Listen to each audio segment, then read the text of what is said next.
కార్తీక మాసం. ఈరోజు చాలామంది అక్కడ దర్శనానికి వెళ్ళిపోయారు. కనీసం ఆయన చేసినప్పుడు పోలీసుకు కూడా చెప్పలేదు. చెప్పుంటే పోలీస్ ప్రొటెక్షన్ పెట్టి ఎక్కడికక్కడ కంట్రోల్ చేసేవారం. అది చేయని దానివల్ల అక్కడ వచ్చిన వాడు కూడా ఒక ఆర్డర్ ప్రకారం లేకుండా, క్రమశిక్షణ లేకుండా 9 మంది తొక్కిడికి గురయ్యి చనిపోయే పరిస్థితికి వచ్చారు. 5 మందికి ఇంజరీస్ కూడా అయినాయి. ఇది చాలా బాధాకరం.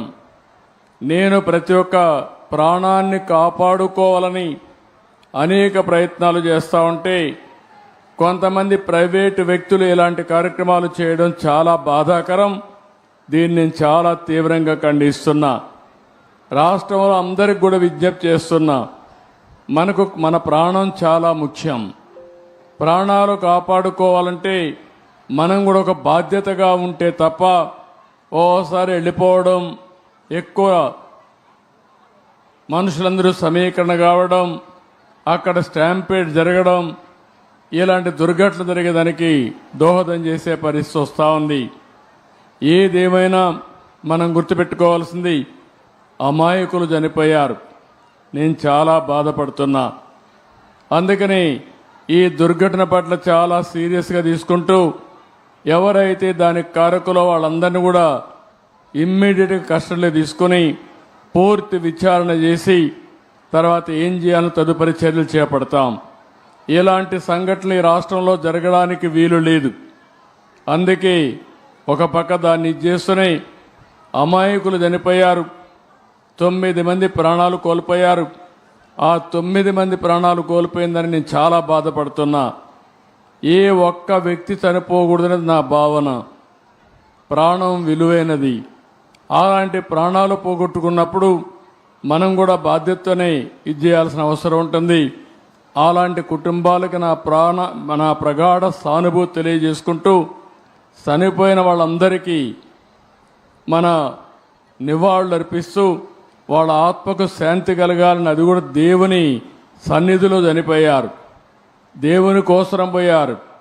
కానీ ఈరోజు వాళ్ళంతా కూడా ప్రాణాలు వదిలిపెట్టే పరిస్థితి వచ్చారు. చాలా బాధేస్తుంది. ఏదేమైనా మనం అందరం నిమిత్త మాత్రం.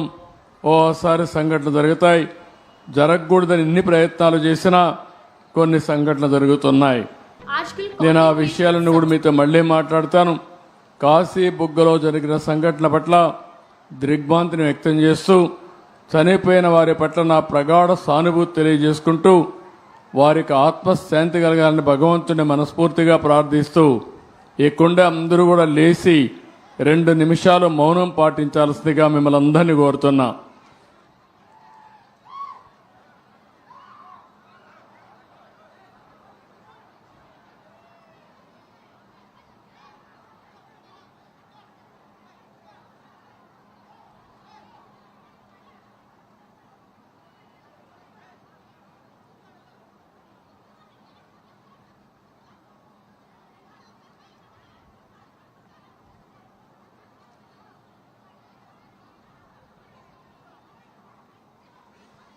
ఓకే అమ్మా, కూర్చోండి.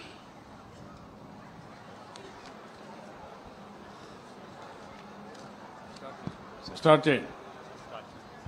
ఈ సభకు విచ్చేసినటువంటి మన ప్రియతమ ముఖ్యమంత్రి గారికి